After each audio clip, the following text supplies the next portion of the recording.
I've been having a lot of people ask me lately what pack I'm running. They've been seeing it in my YouTube videos and stuff, and had a few people ask me for a review on this Kifaru.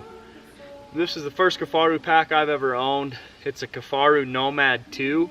So it's the redesigned version of the old Nomad. The older Nomad was a little bit different. It was basically the same idea, but they've kind of upgraded it and improved it in a lot of ways. So I'm super excited to try this pack out. I haven't had it out on a hunt really or anything this year. I just kind of have some initial impressions of it. I've put some weight on it. I've hauled some trophy rock, some salt, trail cameras and stuff like that with it. So I know how it does with the weight. But I wanted to show you guys a little bit of the functions of this pack. I like this style of pack a lot. It's kind of the bat wing style. So basically it has two side pockets here that clip together in the middle. So you can get into your gear on the outside of these side pockets without having to undo your whole pack, depending on how you run it. I keep food, a puffy coat, a hammock, stuff like that in these side pockets. On the inside of these side pockets has these stretchy pockets. It's where I keep my hydration bladder. And then this one I can actually fit my small tripod and my small spotting scope, so I run those there. This bag here in the middle actually isn't included.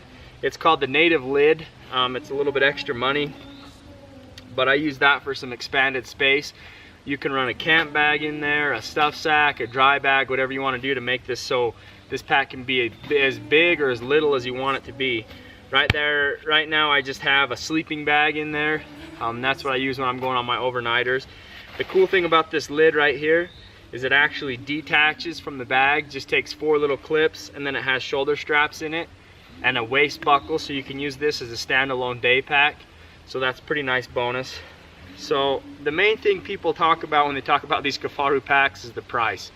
They're super expensive. That's just the truth of it.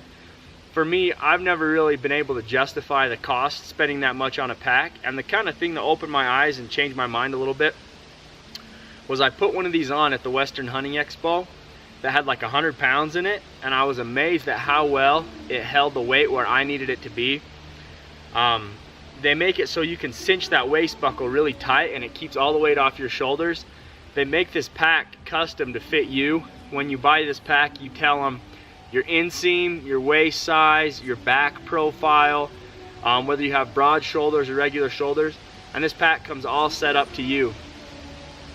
It was kind of intimidating when I first got this pack because the adjustment on it is so difficult, and I was kind of worried that there was going to be a little bit more complicated than it was, but the learning curve on it wasn't that bad. There's a lot of YouTube videos on it. Kifaru has tons of good options and tons of good YouTube videos, so don't be intimidated by that. It's really not that hard to figure out. So far so good. It carries the weight, distributes it really well. It's a really comfortable pack. It's really durable, has a great warranty. So far so good on this pack. Whether it's worth the cost or not, I guess that's something that you'll have to decide. I'll talk a little bit more later in the year after I get a chance to haul some elk quarters and go on some longer extended backpacking trips with this pack, but I'm super excited to give it a whirl. All the stuff that Kifaru makes is super high quality.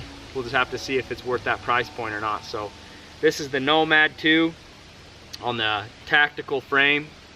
So if you guys have any questions, I'll put a link in the bio to Kifaru's website and you can learn more about them.